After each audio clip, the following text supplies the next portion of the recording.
안녕하세요. 여러분의 자산과 행복지킴이 김프로부동산입니다.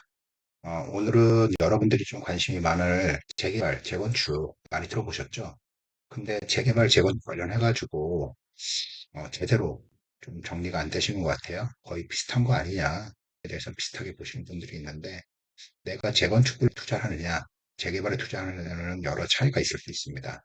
디테일하게 모든 부분을 다 파악할 수는 없고요. 간단하게 개념만 이해하는 수준에서 오늘 한번 해보도록 하겠습니다. 우선 재건축, 재개발을 보면은 보시는 바와 같습니다. 조합원 자격 부분에서 재건축은 조합 설립의 동의를 다 해야 됩니다. 근데 여기서 중요한 건 건물과 토지를 모두 소유하고 있어야 된다는 거고요. 재개발은 조합 설립 동의 여부와 관계없이 조합 설립과 동시에 조합원이 됩니다. 동의 여부 관계없이 됩니다. 건물하고 토지 중에 하나만 소유해도 되는데 이래서 과소 토지라든지 입법 건축물의 경우에는 청산 대상이 되기도 합니다. 이 부분 유념하셔야 될 것 같고요. 기반 시설이 뭐 말씀드렸지만 재건축은 양호합니다. 기존에 있는 공동주택을 다시 짓는 거기 때문에 주변의 상권과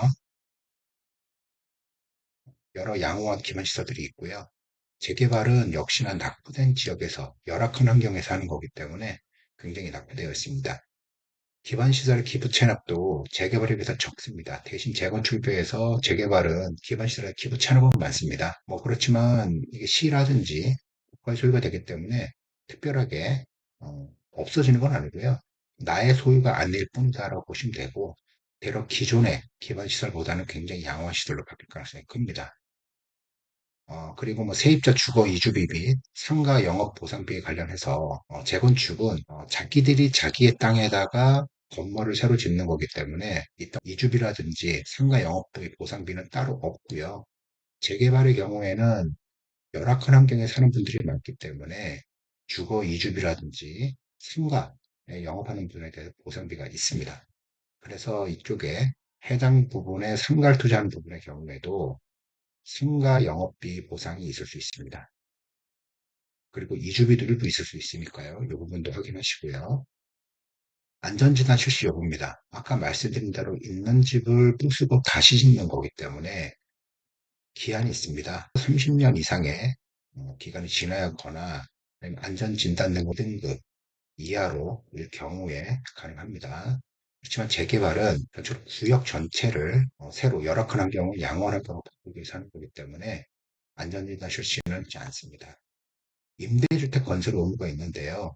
역시 재건축이나 재개발 모두 다 낮은 용적률의 건물을 부수고 다시 높은 건물로 짓기 때문에 나라 전체적으로 봤을 때는 특혜를 주는 겁니다. 이 부분에 대해서는 이익을 모두 다 조합원이 가질 수는 없고 일정 부분은 국가나 지자체에 반납하게 되어 있습니다. 특히 임대주택을 통해서 어, 건설하면서 이 부분에 대해서 어느 정도 이익 부분을 국가나 지자체와 향유할 수 있게 만든 제도입니다. 임대주택 건설 의무 부분인데 상한 용적률과 법정 상한 용적률 차이의 50% 정도가 재건축에서는 있고요.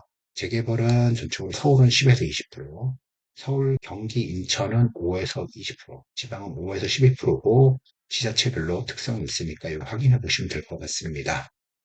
사업 진행에 원하는 정도를 보시면 역시 재건축은 재개발에 대해서 원합니다. 이유는 당연히 같은 단지 안에서 있는 건물을 가지고 있는 조합원들이 부시고 새로 짓는 거기 때문에 동일한 단지에 살고 있는 조합원들이 대부분입니다. 동일한 목표를 가지고 사업을 진행하기 때문에 여러 난관이 있을 수는 있지만 재개발보다는 원활합니다. 같은 공동주택이기 때문입니다. 그렇지만 재개발은 재건축에 비해서 원활하지 않습니다. 왜 그러냐면 이 재개발 구역 안에 상가도 있고 빌라도 있고 그다음에 공동주택들도 있고요. 아니면 단독주택들도 있습니다. 소유자라든지 건물 소유자들이 다 제각각이고 여러 가지 각자의 이익이 다 틀립니다. 그래서 이 부분을 한꺼번에 통화하는 데 시간이 오래 걸리고요. 또 여기는 기반 시설이 따로 들어가지 않지만 재개발은 또 따로 들어갑니다. 그러다 보니까 토지 이용 계획이라든지 여러 부분이 변경이 있기 때문에 재건축에 비해서 원활하진 않습니다. 그렇지만 만일 되게 된다 그러면 이 지역은 전체적으로 완전히 새로운 도시가 되는 거기 때문에 기존의 주거 환경보다는 월등히 높아지는 효과는 있을 수 있습니다. 현금 청산 방법인데요. 재건축에 반대하는 사람들, 조합원들은 매도 청구라는 거를 할 수 있습니다. 재건축 조합에 가지고 있는 걸 사주세요 하는 거고요. 재개발의 경우에는 공공의 성격이 있기 때문에 수용을 당합니다. 수용이라고 합니다. 두 개 다 현금 청산 방법은 있다라고 보시면 될 것 같고, 대신 재건축의 경우에는 내 땅에 건물을 짓는 거기 때문에 현금 청산이 시세 기준으로 줍니다. 그래서 조합에 내가 개발할 수 있는 땅에 대해서 시세대로 가치를 쳐달라 할 수 있는 거고, 재개발의 경우에는 공공개발의 개념이 있고 기반시설이 들어가고 여러 가지가 있기 때문에 감정평가의 기준으로 수정을 당합니다. 그러니까 만약 재건축과 재개발에서 현금 청산을 한다 그러면 재건축이 재개발보다는 조금 높은 가격에 현금 청산을 받을 수 있다라고 보시면 될 것 같습니다. 자, 그러면 재개발에 대해서 한번 볼까요? 재개발의 경우에는 전체적으로 재개발 사업 추진 자체에 대해서 보시면 이렇습니다. 재개발 사업 추진 절차는 기본 계획을 수립하고 계획 수립 및 정비구역 지정이 있습니다. 그리고 사업 시행 인가가 조합이 있는 경우도 있고 없는 경우도 있습니다. 보시는 바와 같고, 그리고 사업 시행 인가가 나게 되면 그냥 공고하고 관리처분 계획을 수립하고 관리처분 계획 수립된 부분이 인가가 내게 되면 그때부터 이주 철거가 시작됩니다. 재개발의 경우에는 이 세 가지 단계 전까지만 기존의 조합원의 입주권을 살 수가 있습니다. 관리처분 인가가 끝난 후에는 이미 이주 철거 착공이 될 경우에는 조합원의 입주권을 사더라도 소위 물딱지가 될 수 있습니다. 그래서 굉장히 주의하시고요.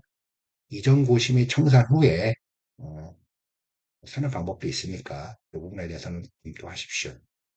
제가 이 부분을 보여드린 이유는 재개발 사업 추진할 때 1단계, 2단계, 3단계로 보실 수 있는데 단계별로 이 부분이 진행될 때마다 투자 가치는 점점 올라가고 점점 시가에 반영이 되는 부분이 있습니다. 그래서 가장 중요한 거는 현장 답사를 충분히 하셔서 사업신계 인가가 원활히 되고 있고 권리처분 계획 인가까지 얼마 안 남았다 그러면 요 시기 때 투자하시는 것보다는 요 시기 때 투자하는 게 나으시고요.